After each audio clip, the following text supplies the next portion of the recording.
Формула 1 бұрын бай, ауқаттағы буын өкілдері үшін немесе нағыз жанкүйерлер қызығатын спорт түрі болатын. Бірақ 2019 жылдан бері бұл спорттың аудиториясы біраз өзгерді. Спорттың фанаттары әлем бойынша жастар арасында көбейе бастады. Инстаграм мен тиктокта үлкен аудиториясы бар жанкүйерлер парақшалары ашылды. ал ең бастысы Формула 1 жүргізушілері мен директорлары үлкен фан базасы бар нағыз рок жұлдыздарына айналды. бұның сиқыры неде десеңіздер, бұл Netflix әсері.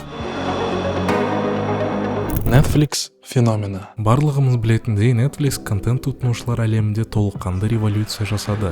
No one cares about movies anymore. No one goes to cinema. No one really watches network TV. Everyone's watching Netflix. 20 жыл бұрын әйгілі актерлер сериалдарда ойнағысы келмесе, қазір кезінде аса танымал болмаған актерлер сериалдар арқасында сұранысқа ие танымал актерлерге айналды. Кең жолақты интернет келуімен контент тұтынуы толығымен өзгерді. Әйгілі америкалық инфлюенсер Гарри Вайнерчик айтқандай, Мен үйімде іш киімде отырып сериал көргім келеді. әрине, сериалдармен бірге спорт туралы контент шыға бастады. Бұрын тек ірі танымал спортшылар өздері жайлы естелік фильмдер мен кітаптар шығаратын еді. Ал қазір спорт және спортшылар жайлы сериалдар көптеп түсіріле бастады. Netflixте спорт қалай пайда болды? Қазір бірқатар стримдік компаниялар спорт контентіне көбірек назар аудара бастады. Спорт туралы деректі фильмдер мен сериалдар Netflix, Disney, Apple TV, Amazon және Discovery платформаларында 2023 жылы 2018 жылдан бері 61%-ға өсті. Қазір спорт тақырыбында 1000-нан аса контент бар. Стримдік платформалар арасында Netflix-ның деректі сериалдары алдыда келе жатқан сияқты. The Last Dance, Drive to Survive және Tour de France Unchained деректі сериалдары Netflix-ның үздік әйгілі жобалар қатарына кіреді. 2023 жылдың қорытындылары бойынша Drive to Survive-тың 5 маусымы 90,2 миллион сағаттық қарауды жинады. Формула 1 туралы Drive to Survive деректі сериалы жарыс пен оның қатысушылары және жарыс жолағының ар жағында қалып қойған қызықтарды көрсетеді. Сериалдың арқасында Гран-при жарыстарына келушілер мен оның рейтингтері, сондай-ақ тематикалық тауарлардың сатылымы бір мезетте өсе кетті. Мысалы, 2023 жылы Сильверстоунда өткен Ұлыбритания Гран-приіне барлық билеттер сатылуы ашыла сала бір мезетте сатылды. Тіпті жарыстың өзіне ғана емес, сондай-ақ жаттығу және біліктілік күндеріне де билеттер тез сатылып кетті. 3 күн аралығында жалпы көрермендер саны 480 мың болды. 10 жыл бұрын 2013 жылы көрермендер саны 120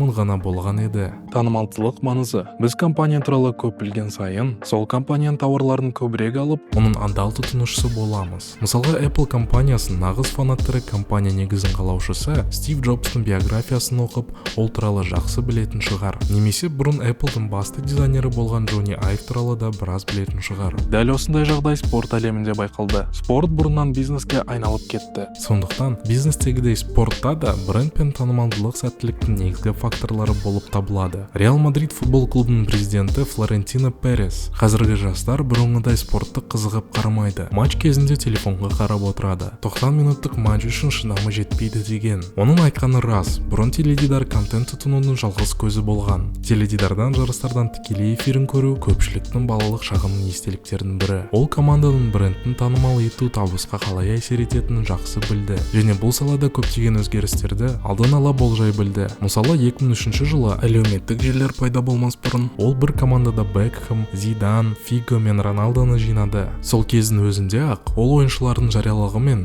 танымалдылығы клубтың имиджін нығайтатынын түсінген. Қазіргі жастар TikTok пен Instagramдағы микроконтенттің пайда болысымен бұрынғыдай спортты қарамайды. Дегенмен бұл да Netflix әсері арқасында өзгере бастады. Кезінде адамдар жарыстардың өзін ғана көретін. Мүмкін кейде газеттерден спортшылармен сұхбатты оқып қалатын шығар. Бірақ көрермендерге толыққанды спорт контенті керек екен. Дәл осыны Netflix дәлелдей алды. Жарыстарды көріп қана қоймай, көрермендер спорттың жарыстың ар жағында не қалып қойғанын білгісі келеді. Спортшылар бос кезінде не істейді екен, командада қандай қиыншылықтар бар екен, қандай даулар болған екен. Осының бәрі көрермендерге қызығушылық тудырады. Бұған қоса, теледидар кезінде халық тек ең үздік спортшылар туралы ғана білетін. Ал деректі сериалдардың шығуымен орташа және әлсіз спортшылар туралы да біле бастады. Анық мысалдардың бірі Гюнтер Штайнер. Ол Формула 1-дегі артта қалған құрылған команда Хастың директоры болған. Деректі сериалда командалар қандай қиыншылықтардан өткенін білген соң, тіпті әлсіз командаларда өзінің жанкүйерлерін пайда бола бастады. Netflix эффектін қайталап тырысқан спортшылар Формула 1-дің сәттілігін байқамау мүмкін емес болды. Басқа спорт түрлерінің ойыншылары осындай сәттілікке жеткісі келді. Сондықтан олар да жаттығу барысына киім ауыстыру бөлмелеріне де өтуге рұқсат бере бастады. Мысалы, Drive to Survive'тан басқа Netflixте кәсіби гольф туралы Full Swing пен теннис жайлы Breakpoint деректі сериалдары шыққан. Drive to Survive сияқты бұл деректі сериалдар да кәсіби ойыншыларды реалити-шоу кейіпкерлеріне айналдырды десек болады. Бірақ та бұның нәтижесінде көрермендер арасында бұл спортқа және спортшылардың өздеріне қызығушылықты артты. Манчестер Сити, Ювентус спорт клубтары матчтан тыс ойыншылардың күнделікті өмірін тренерлер штабымен тіпті басшылықты көрсете бастаған көптердің бірі. Жеке атлеттер мен спортшылар да бұндай амалмен қызыға бастады. Жақсы үлгілердің бірі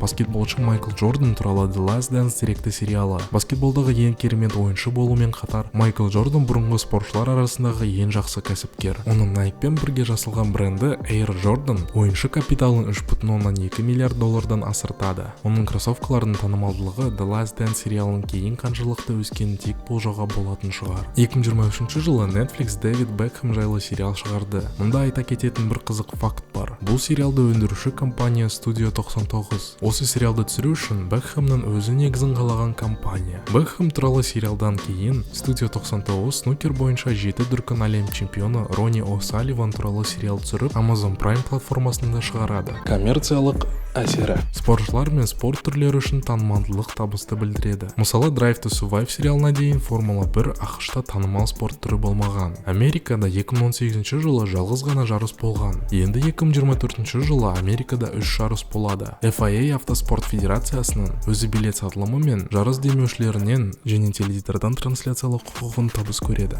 ESPN компаниясының өзі ғана ақш-та Формула 1-ді трансляциялау құқығы бойынша шартты создырып, жылына $90 миллион төлеп тұрады. Осының бәрі көрермендер спортты көру үшін спорттың өзімен терең байланыста болу керек екенін дәлелдейді. Жарыстардың өзін ғана көру оларға қызық емес. Көрермендер спортшылар мен олардың жеке өмірі туралы да көбірек білгісі келеді. Адамдар спорт жайлы көп білген сайын қызығушылығы да артады. Жай ғана биографиялық фильм мен журналдан мақала оқи салу жеткілікті емес. Оларға толыққанды бір сериал керек. Дәл осы Netflix әсері деп аталады.